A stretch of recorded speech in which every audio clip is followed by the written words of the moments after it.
Boa noite, caros amigos. Que Deus nos abençoe, que Jesus nos ilumine e que Maria Santíssima nos receba em seus braços sempre que sentimos nossas forças enfraquecerem, hoje e sempre. Antes de mais, eu queria perguntar se é possível nós termos menos luz aqui à frente. Se pudermos apagar esta fila, ou reduzir.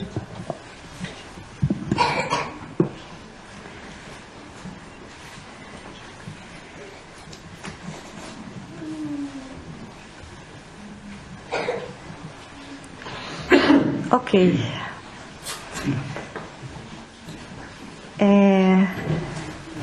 Gostaríamos de, antes de mais, dizer que nós fizemos uma viagem no tempo ao preparar este tema e ao lermos todas as fontes que tínhamos em mãos. Foi uma autêntica viagem. Não só porque me encho de alma lusitana, por ser portuguesa, obviamente, e acho que os brasileiros aqui presentes também se identificam muito com esta pessoa de quem vamos falar. Mas isto foi um gerir de emoções ao longo de todo o tempo que dedicámos a este tema. Foi por isso muito especial para nós poder estar aqui esta noite e convidamos para que, na medida do possível e no pouquinho tempo que nós temos disponível, que se juntem a nós nesta conversa e vamos até ao século XIV. Deveríamos estar por volta de 1375, quando Jesus e alguns dos seus emissários o acompanharam a uma visita ao planeta Terra. Na altura, o Ocidente, onde nos encontramos, tinha a sua política e a sua sociedade em pantanas. Esta palavra toda a gente conhece. Guerras, pestes, as cruzadas ainda faziam das suas. E Jesus travou um diálogo que pode ser lido na íntegra na obra Brasil, Coração do Mundo, Pátria do Evangelho. É esta a obra que torna possível esta nossa apresentação de hoje. Nós trazemos só um trechozinho porque não haveria outra forma de expor estas palavras. Contado, não transmite a carga energética que elas encerram e por isso nós vamos ler apenas um pequeno trecho do diálogo que Jesus trava com um dos seus emissários. Então Jesus diz a Elil: onde fica nestas terras novas o recanto planetário do qual se enxerga no infinito o símbolo da redenção humana? Ora bem, vamos parar um pouquinho por aqui. E isto é uma pergunta que Jesus endereça a Elil no momento em que Elil lhe explica que o planeta Terra compreendeu mal a sua mensagem. Houve várias interpretações adversas daquilo que Jesus pretendia para este planeta, sendo ele o grão-mestre espiritual da Terra. E Elil, porquê Elil? Porque Elil era o responsável das problemáticas sociais do planeta Terra. Portanto, já estamos a ver que Elil aqui já travava toda uma caminhada ao lado de Jesus. Era alguém em quem Jesus confiava absolutamente para lhe confiar as questões sociológicas do planeta Terra. A sociedade estava efetivamente enferma. E a mensagem do Cristo, reparem, estávamos em 1375 mais ou menos, volvidos cerca de 1300 anos após a estadia de Jesus entre nós. E ainda aí, como ainda hoje, nós temos dificuldade em entender a essência e a pureza do exemplo do Cristo. E então, onde era suposto ter florescido a árvore do Evangelho, na Palestina de então, no Ocidente, estava tudo em guerra. E ali ele lhe diz: existe um lugar no planeta Terra onde ainda existem pessoas simples, ávidas de conhecimento, ávidas de orientação. E Jesus lhe pergunta: onde está esse recanto? Onde então sugeres tu que seja desenvolvido o meu Evangelho novamente? E ele lhe responde: esse lugar de doces encantos, mestre, de onde se vêem no mundo as homenagens dos céus aos vossos martírios na terra, fica mais para o sul. Ele estava a referir-se às terras de Vera Cruz, que mais tarde se veio designar Brasil. E Jesus lhe diz: para esta terra maravilhosa e bendita será transplantada a árvore do meu Evangelho de piedade e de amor. Tu próprio, tu, Elil, te corporificarás na terra, no seio do povo mais pobre e mais trabalhador do Ocidente. Instituirás um roteiro de coragem para que sejam transpostas as imensidades desses oceanos perigosos e solitários. Instalaremos aqui uma tenda de trabalho para a nação mais humilde da Europa. Aqui, Elil, sob a luz misericordiosa das estrelas da cruz, ficará localizado o coração do mundo.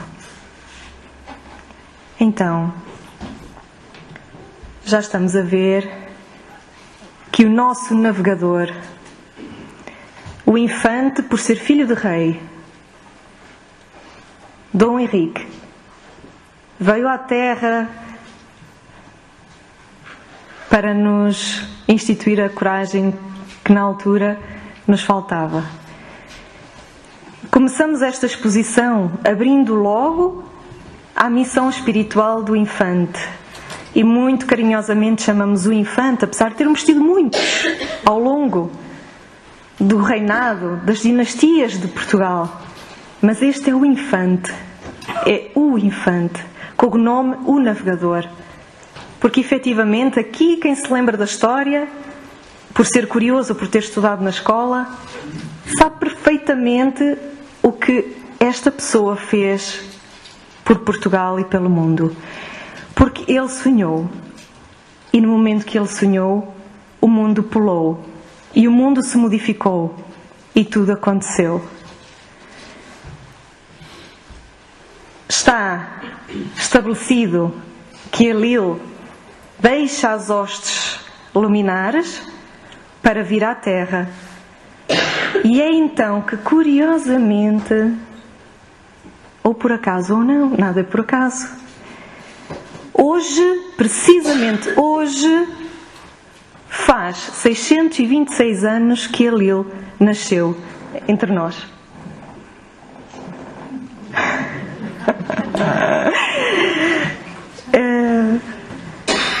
Então, nós elevamos uma salva de palmas silenciosa ao navegador, a Elil, por esta data e por estarmos aqui. Ora bem, ele veio a nascer no Porto, apesar de naquela altura o rei e a rainha residirem em Leiria, mas há páginas tantas resolveram mudar-se para o Porto.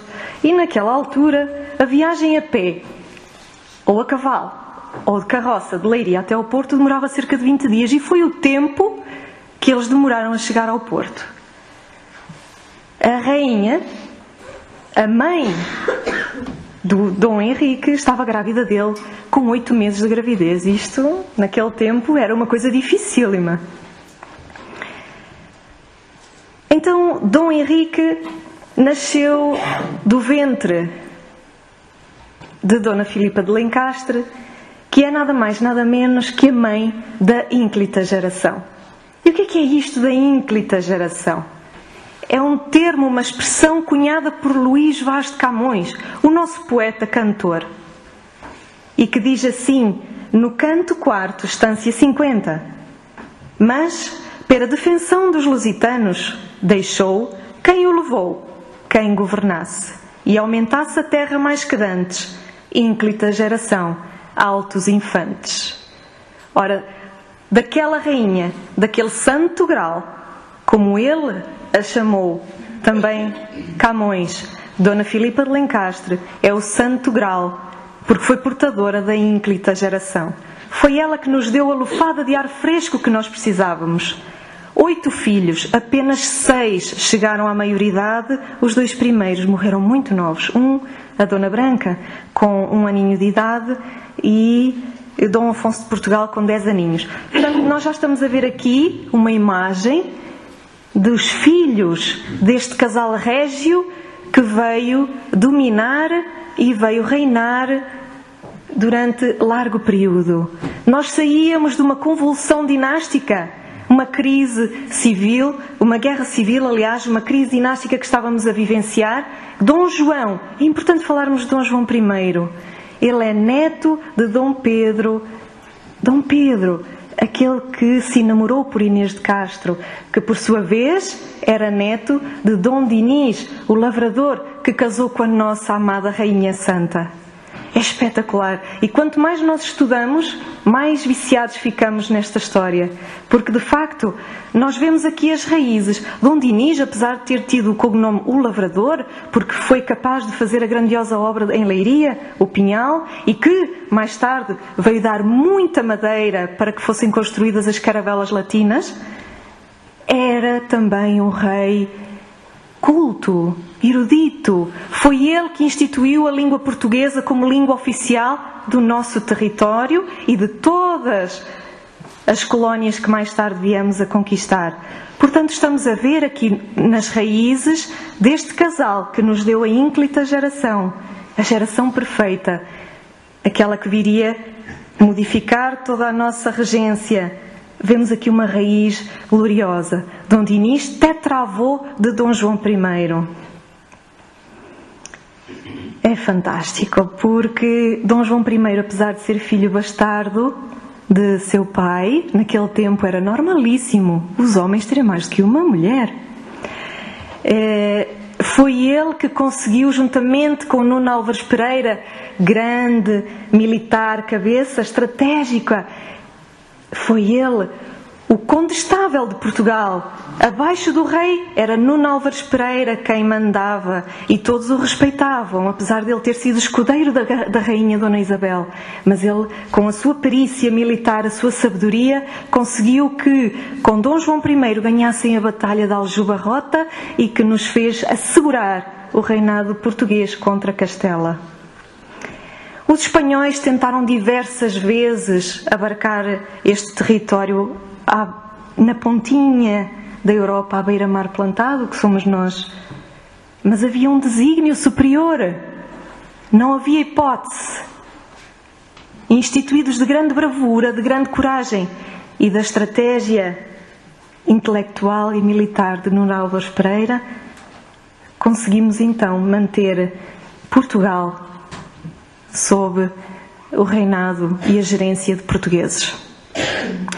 Então, Dona Filipa de Lencastre era inglesa, teve uma educação inglesa, foi para que se consolidasse as relações de Portugal e Inglaterra, que desde sempre tivemos muito boas relações com eles, foi então que ela foi prometida e dada a Dom João I. De resto, ela não ficou nada abalada com a história, porque o clima aqui era muito melhor do que em Inglaterra. E, apesar de Dom João I, já a esta altura em que se casaram, já ter tido 2 filhos com outra senhora, ela, de espírito nobilíssimo, há toda uma literatura e várias obras que falam sobre a vida e a história de Dona Filipa de Lencastre. Ela acolheu os 2 filhos, foram educados, juntamente com seus filhos legítimos, e acolheu-os assim em braços. Dona Filipa de Lencastre é uma mulher muito especial, porque sempre apoiou todos os seus filhos. e sempre lutou para que pudessem fazer o melhor pela nação. Abaixo de Nuno Álvares Pereira era a ela que Dom João I recorria para conselhos.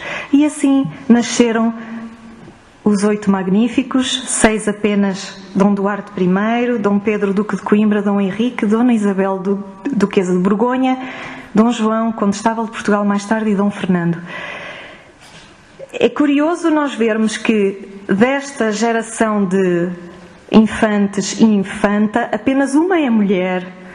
E ela foi muito especial. Só um parênteses, porque há curiosidades que são tão apaixonantes. Dona Isabel era de tal maneira forte, aquilo que nós hoje designamos por inteligência emocional, ela tinha de tal maneira esta característica vincada, que ela foi capaz de manter todos os irmãos unidos e sempre com muita sabedoria, delicadeza, sensatez. E ainda um dos seus feitos, que é relatado, ela tentou salvar Joana d'Arc da prisão e da morte. Era uma mulher que realmente se interessava pela paz. Esta era uma dinastia especial. De resto, é chamada a dinastia de Avis. Foi a partir de Dom João I, aliás, o mestre de Avis, que nós tivemos a dinastia de Avis. Vínhamos da dinastia de Borgonha, uma dinastia turbulenta, não é que esta também não tenha sido, já vamos ver um pouquinho mais à frente, mas foi realmente quem veio trazer algo de novo a nós. Vamos voltar então ao nosso infante Dom Henrique. Da sua infância, o que se sabe é que ele teve uma infância perfeitamente normal para a altura, aprendeu letras, aprendeu a lutar, a caçar, foi assim preparado para ser um cavalheiro e um oficial. Ele tinha um sonho, e vamos falar muitas vezes, e ao longo de tudo aquilo que nós lemos e vamos falar aqui hoje, ele sonhou, era um sonhador. E ele tinha um sonho de desbravar o mar. Havia algo que o incitava, que o contagiava, que o motivava. E a determinada altura, o rei Dom João I resolve planear um torneio de paz. Naquela altura, os nobres festejavam as suas alegrias com torneios. Mas os seus filhos, principalmente Dom Duarte, Dom Pedro e Dom Henrique, os 3 mais velhos, serão... Mas porquê é que não preparamos antes uma expedição pelo mar? E é então que decidem fazer uma expedição a Ceuta. Ceuta fica no nortezinho de África, muito, muito encostadinho, mais ao sul de Espanha do que ao nosso sul, mas que de determinado ponto nós conseguimos ver Ceuta. Do nosso Portugal para a África nós conseguimos vislumbrar um pouquinho daquele território. E então, Dom João disse, ok, tudo bem, vamos a isso, sempre com o apoio de Nuno Álvares Pereira, mas eram os 3 filhos que estavam a encabeçar os planos desta expedição a Ceuta. As tarefas foram divididas entre os 3 e Dom Henrique ficou com a responsabilidade da alimentação da armada. Estávamos no Porto nesta altura. E como ele tinha ficado responsável pela alimentação da armada, todas as carnes existentes na altura foram desviadas para este propósito. E querem saber uma coisa curiosa? É que foi precisamente nesta altura que surgiram as tripas à moda do Porto, porque a malta de então não tinha carnes, tinha apenas as partes menos nobres e as entranhas, e foi assim, e o povo nada arrogado com isto. Aliás, se nós, na Invicta, falarmos do infante Dom Henrique, toda a gente lhe faz uma vénia. Ele foi nascer lá e é de lá que o consideram. Não é que seja um prato que me atraia muito, mas mas enfim, é curioso saber estas coisas realmente. Os preparativos para a expedição a Ceuta demoraram 3 anos e finalmente arrancaram num determinado dia, estaríamos mais ou menos em 1415, e Ceuta é conquistada pelos portugueses, por estes 3 homens que tinham toda uma sabedoria Dom Henrique, neste momento, tinha apenas 21 anos de idade. Nuno Álvares Pereira e Dom João I estavam a secundar os seus esforços, mas naquele momento, eles, pela sua bravura, pela sua destreza e inteligência militar, eles foram armados cavaleiros. Para além disso, foram armados duques, cada um da sua região. Infante Dom Henrique ficou duque de Viseu. Ele teve vários títulos e assumiu várias responsabilidades ao longo da vida. Nunca casou, nunca teve filhos, também não foi rei, não precisava. Desta dinastia, da ínclita geração, após morte de Dom João I, o único que reinou foi Dom Duarte I, que era o filho que chegou à maioridade e era o mais velho. Curioso também vermos, se fizermos uma análise da escala, da cronologia de reis de Portugal, nós vemos que a primeira vez que é utilizado um cognome de cariz mais intelectual, mais sábio, é precisamente neste Dom Duarte I, cujo cognome era o Eloquente ou o Rei Filósofo. Para nós termos isto tudo, para nós termos noção de que realmente este conjunto de pessoas não veio por acaso. Todos eles desempenharam papéis importantíssimos no apoio uns dos outros. Dom Fernando era o mais novo, caçula, e a determinada altura, todos eles se apoiavam uns aos outros, obviamente. A determinada altura, parece que Ceuta entrou em falência. Ceuta era um território muito mercantil, onde ali se cruzavam várias especiarias, tecidos, ligas especiais, tudo quanto circulava no mundo ali era comercializado. No entanto, o que é que acontece?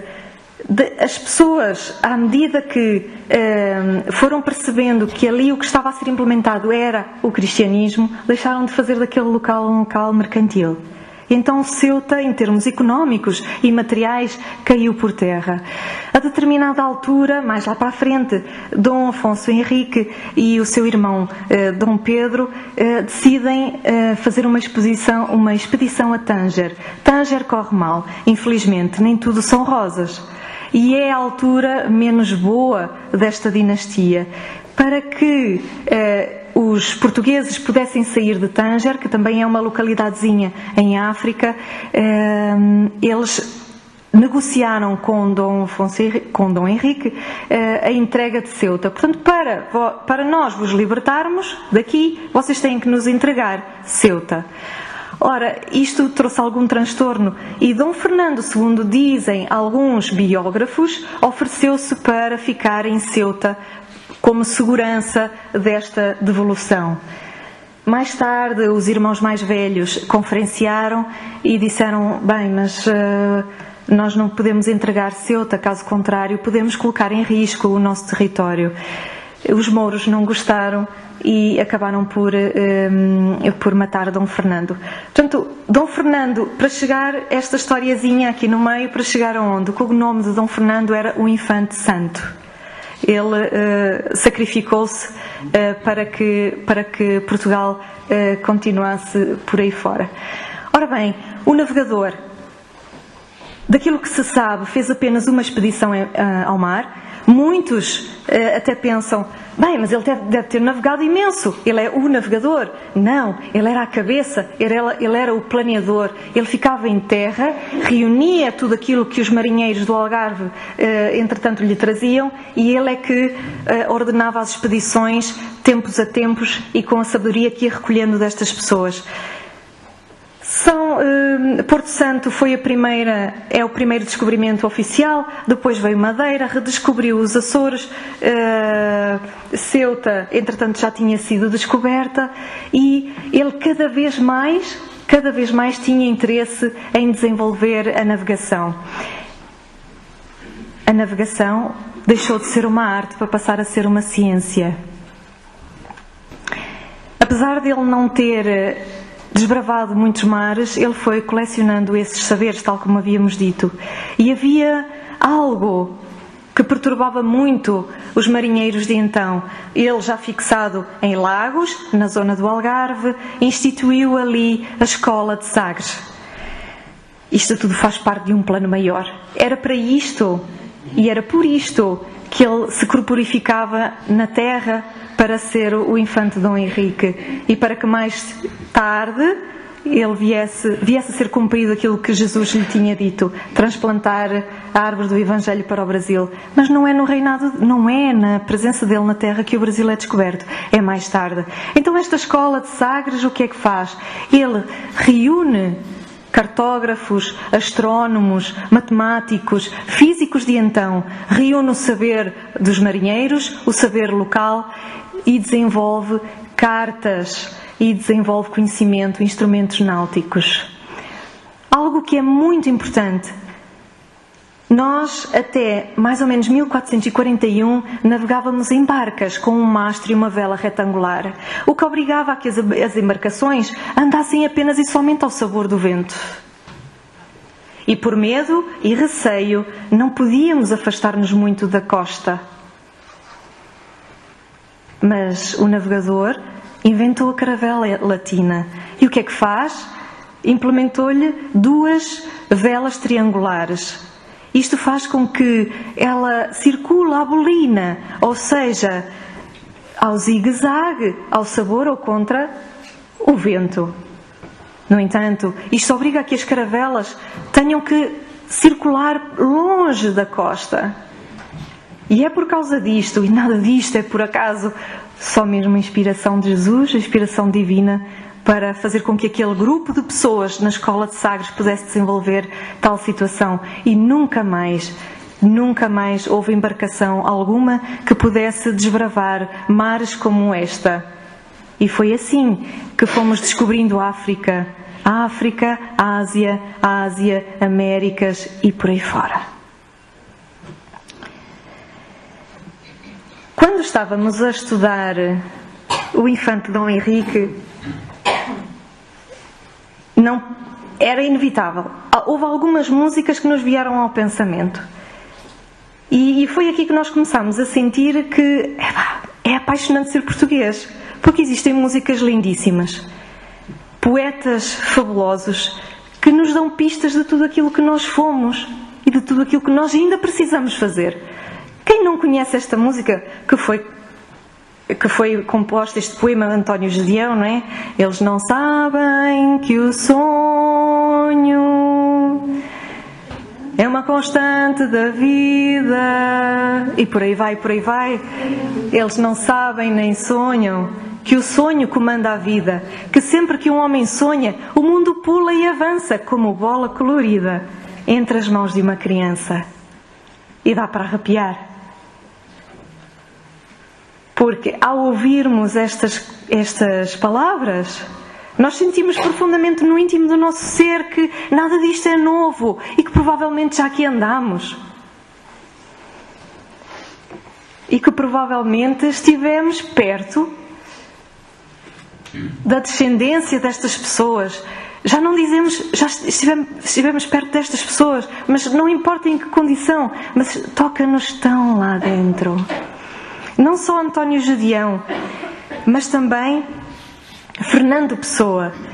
Fernando Pessoa, poeta, escritor português. Quem não conhece Fernando Pessoa? É o nosso Fernando Pessoa. Ele declama assim o infante: Deus quer, o homem sonha, a obra nasce. Deus quis. O infante sonhou a vida toda. E a obra nasceu. Fez-se aquilo que era suposto ter sido feito. Deus quis que a terra fosse toda uma, que o mar unisse, já não separasse. Sagrou-te e foste desvendando a espuma. E a orla branca foi de ilha em continente, clareou, correndo até ao fim do mundo. E viu-se a terra inteira, de repente, surgir redonda do azul profundo. Quem te sagrou, criou-te português, do mar e nós em ti, nos deu sinal. Cumpriu-se o mar e o império se desfez. Senhor, falta cumprir-se Portugal. E quando acabamos de ler este poema lindíssimo de Fernando Pessoa, a única frase em que parávamos para refletir era a última: Senhor, falta cumprir-se Portugal. E aquilo que mais nos vinha ao pensamento era: porquê é que nós paramos de sonhar. Porque quando todos sonham, o mundo avança, a obra nasce. Quem não quer um país melhor, um mundo melhor? E nós começamos a pensar, bem, Portugal tem tantos talentos. Não foi só o Infante. Ao longo da história nós tivemos várias pessoas que nos vieram trazer a luz, a lucidez, o pensamento lógico, o raciocínio. Houve tantas pessoas, mas a determinada altura nós portugueses, tendo sido o povo mais pobre e humilde de então, poderíamos aqui falar dos compromissos espirituais de Portugal, mas isso daria outra exposição. Nós caímos sempre pela vaidade e pelo orgulho, pela pretensão, pelo poder. Mas este convite, Fernando Pessoa o fez há tanto tempo, que identificou aqui e nos mostrou, de repente, aquilo que é o Infante. E por que não seguir os seus passos? Quem te sagrou criou-te português. Do mar em nós em ti nos deu sinal. Cumpriu-se o mar. Sim, tu cumpriste o mar. E o império se desfez. Já não havia necessidade de império. Senhor, falta cumprir-se Portugal. Vamos cumprir Portugal.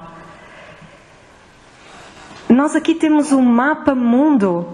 Só para termos ideia da obra deste homem.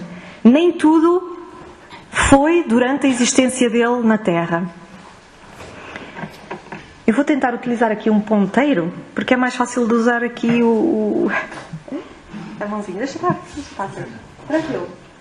Então, nós estamos aqui e durante a vida do Infante nós descobrimos apenas este bocadinho até aqui. Tudo o resto que nós vemos é pós o Infante, portanto já com os conhecimentos reunidos na Escola de Sagres. Podemos dizer que a sua missão foi cumprida. Porquê? Porque em 1500 o nosso Brasil... Não vale a pena apontar, todos sabem onde está o Brasil. O nosso Brasil foi descoberto por Pedro Álvares Cabral. Houve aqui um momento muito importante. Há muitas superstições ligadas ao mar. Aqui quem tem vida no mar sabe do que estou a falar. Então havia uma superstição que era: ninguém passa o cabo do bujador. O cabo não. O cabo bujador. Ora, naquela altura não sabiam estas coisas. Aquilo é um acidente geográfico. O que é que acontece? Placas tectónicas movimentaram-se e erigiram tudo aquilo que nós vemos. Mas havia uma superstição em torno deste cabo do bujador que fica, vamos lá ver se eu consigo, que fica aqui assim, uma unhazinha aqui. Ora bem, o Infante Dom Henrique mandou para lá durante 12 anos, 12 expedições, uma por ano, e só a 13ª é que ele conseguiu obter frutos. Foi com Gilianes. Todos nós ouvimos falar de Gilianes. Gilianes conseguiu dobrar o cabo do bujador. Era o seu escudeiro, corajoso, audaz. Foi quem Dom Henrique confiou esta tarefa. E ele, quando deu por ela, então mas o cabo já está ali atrás. Eu já dobrei o cabo e agora como é que eu volto para trás? E lá arranjou maneira de voltar para trás. Voltou para trás e tanto é que chegou a Lagos e disse ao nosso navegador: olha, é assim que se faz. E eles cartografaram tudo, com cálculos, matemática e tal, e aquilo foi andando. Bartolomeu Dias passa cá em baixo o Cabo da Boa Esperança, dobra cá em baixo, mesmo na pontinha de sul da África, e lá vão eles, até que em 1498, 2 anos antes de Pedro Álvares Cabral descobrir o Brasil, são descobertas as Índias. E as Índias empolgaram o povo português. E o povo português ficou inebriado, ficou extasiado com toda a riqueza que havia ali. Mas Havia notas, muitas notas nos apontamentos do infante. Muitas notas, terras maravilhosas. Eu sonhei que havia uma terra para aquele lado. Eu sonhei, notas, aquele marinheiro disse isto, aquele outro disse isto. Há qualquer coisa daquele lado. E quando estávamos no início do ano de 1500, Pedro Álvares Cabral preparava mais uma expedição sob a égide do rei de então, e sem nem mais nem porquê, as caravelas que ele levava, que eram dezenas, uma armada gigante, tomam outro rumo, fora do seu plano. E é então que Porto Seguro é descoberto. Cumpre-se assim a missão do navegador. Continuou, o Brasil não foi o último. Toda esta mancha que nós vemos aqui é obra desta pessoa de quem nós hoje estamos a falar.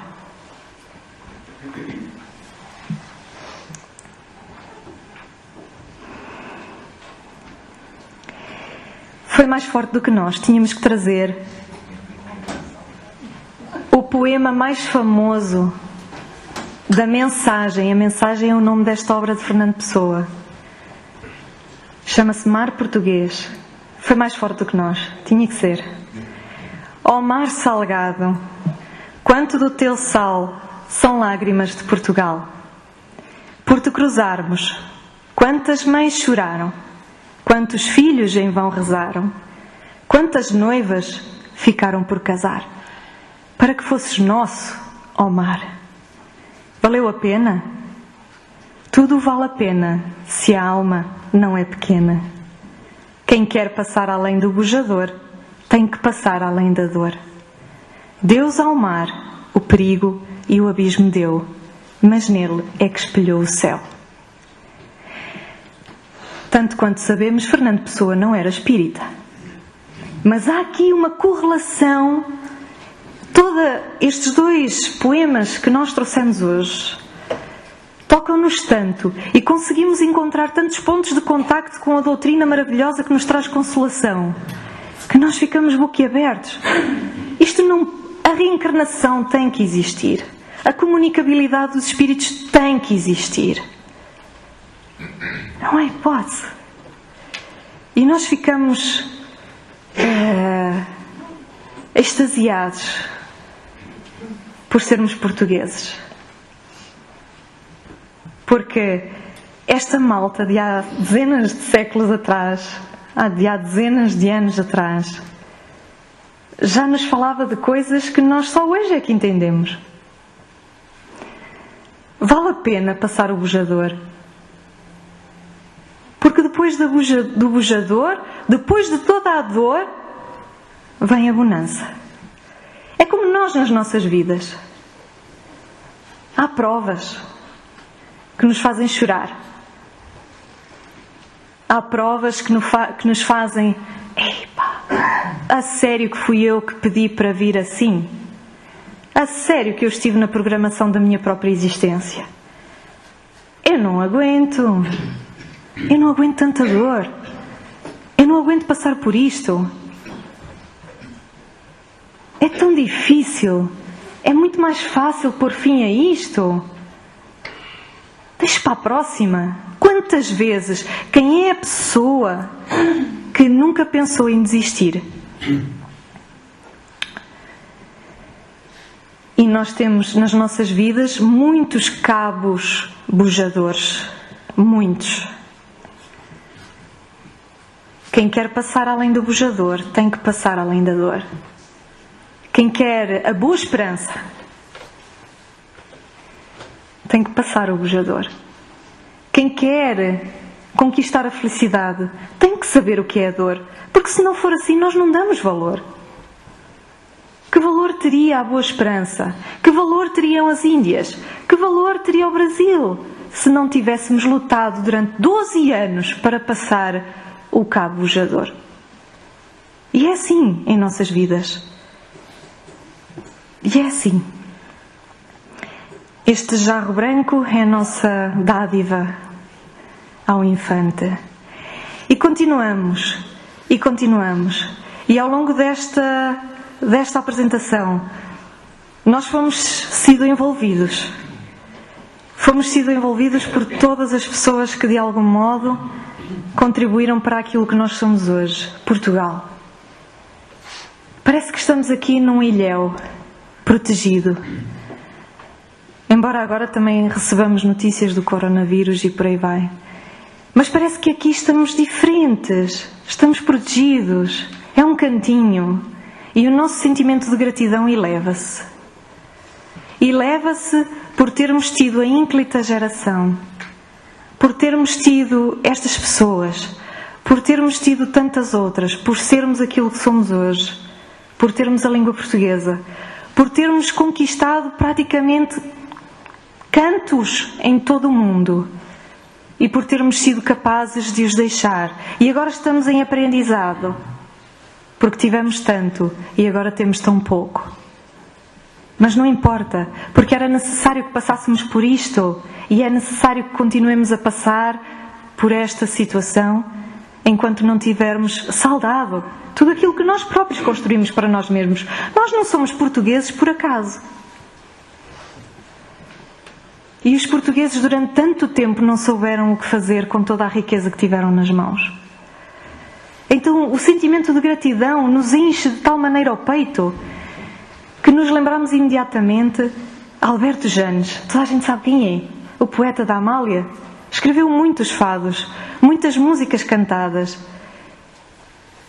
E mais lá para o finalzinho, quando já dizíamos, ok, já temos todo o material que precisamos para a exposição. Lá vem a música. Foi Deus que deu luz aos olhos,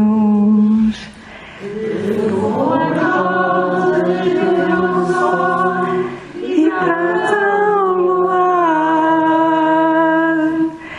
Foi Deus que me pôs no peito um rosário de penas que vou desviando e choro a cantar. E pôs as estrelas no céu e fez o espaço sem fim. Deu luto às andorinhas, ai, deu esta voz a mim. Não.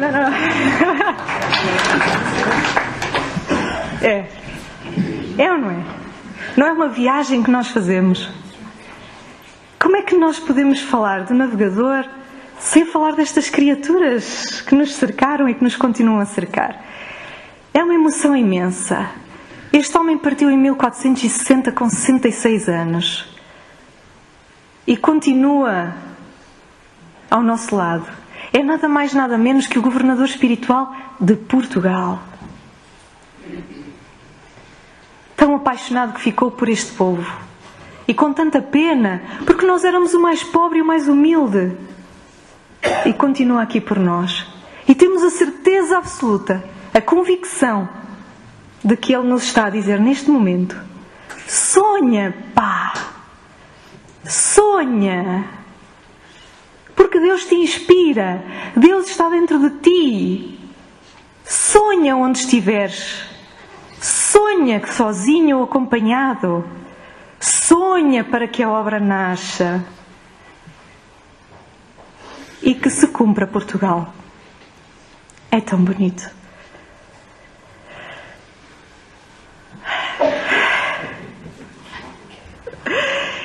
Era esta a mensagem que nós gostaríamos de trazer. É claro que muito resumida. Agradeço muito à Matilde por ter sido ali o nosso suporte no canto do fado, de outra maneira não seria possível. E que o infante, onde esteja, com o seu chapéu característico, nos possa abraçar a todos, hoje e sempre.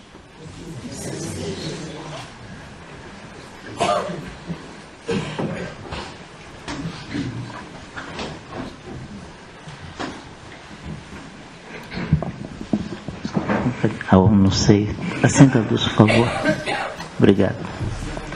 Não sei se dos presentes alguém gostaria de ter alguma pergunta, alguma questão à nossa Ana Cláudia. Pela mensagem que nos trouxe. Eu fiquei muito feliz. Estou muito feliz. Vocês que frequentam a instituição, há alguns detalhes que nem sempre vocês chegam a acompanhar.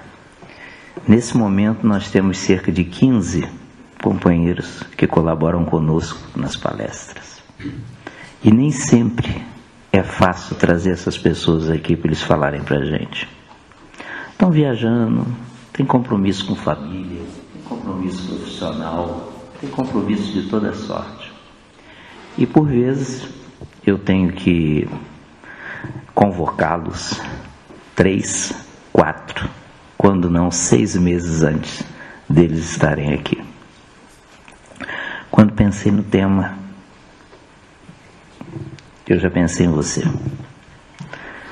E estávamos para poder acertar a data, e nós chegamos a mudar a data.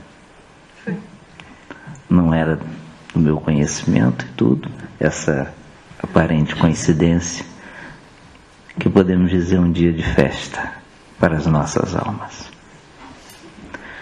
Vamos então, se não há questões a serem colocadas, vou pedir que apague a luz.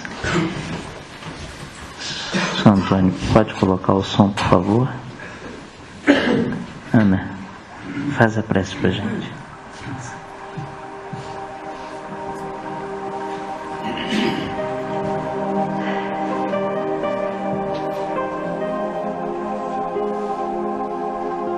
Ó Pai, Pai amantíssimo, que resides tão perto e dentro de nós.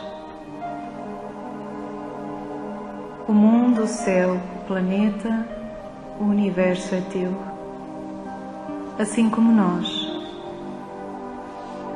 Nossa alma se enche de alegria nesta noite, pelo hino de bravura e coragem que nos chega ao coração.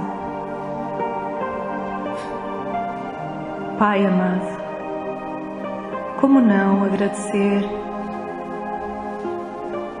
por esta hora, pelos momentos, ainda que diminutos, em que esquecemos os problemas do dia a dia, as dores do corpo físico, as dores morais, as dores que nos chegam através dos nossos familiares.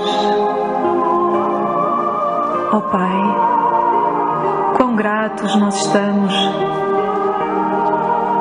pelas bênçãos amorosas que descem até nós, convidando-nos à mudança, convidando-nos, Senhor, a finalmente colocar em prática a mensagem de Teu Filho primogênito. E em Ti, Senhor Jesus, timoneiro desta embarcação, depositamos em Tuas mãos as nossas dificuldades. Tu, melhor do que ninguém, sabes porque sofremos, de onde viemos, quem somos e para onde vamos. E na confidência de nossos pensamentos, Senhor, nós Te pedimos, neste preciso momento, nos dês força, nos dês entendimento para passar as nossas tormentas, sem verbalizar. Pensamos também naqueles que nos trazem aflição, dor e preocupação à alma e ao coração. Familiares, amigos, todos os que amamos. Mas, ó Senhor, não poderíamos esquecer e pedir-te nesta hora de sublime intercâmbio que abraces aqueles que se colocam na posição de nossos desafetos e por quem não nutrimos o amor que um dia iremos sentir. Aqueles, Senhor, que nos reconheceram há muito por lides passadas e que nos acompanham, influenciando o nosso pensamento, atentos para verem se caímos nesta ou naquela prova. Oh, Senhor, do nosso coração sai um pedido de perdão. Perdoem-nos, amigos, por um dia vos termos ferido a alma. Oh, Maria, Maria, estrela guia que sempre nos acompanha, toca, Senhora, com teu manto que não tem fim, os ombros daqueles que pensam em pôr fim à vida. Senhora, que possas neste momento abraçar o desabrigado, o faminto, o doente, o aprisionado, o ignorante. Oh, Senhora, quanto amor tu nos concedes e quanta força tu nos transmites. E nesta viagem que nos ajudaste a fazer, muito obrigada, Senhora, pelo Filho que nos deste, pelo corpo que temos, pelo caminho que ainda vamos percorrer com estes pés, pelas bênçãos que vamos distribuir com estas mãos. Ó Senhora, acompanha-nos e diz-nos sempre, com teu coração de mãe, o que temos de fazer. Fica conosco esta tríade que tanto nos ilumina: Deus, Jesus e Maria, em nossos pensamentos, envolvendo todo o mundo, o nosso Portugal, e até sempre, ó navegador.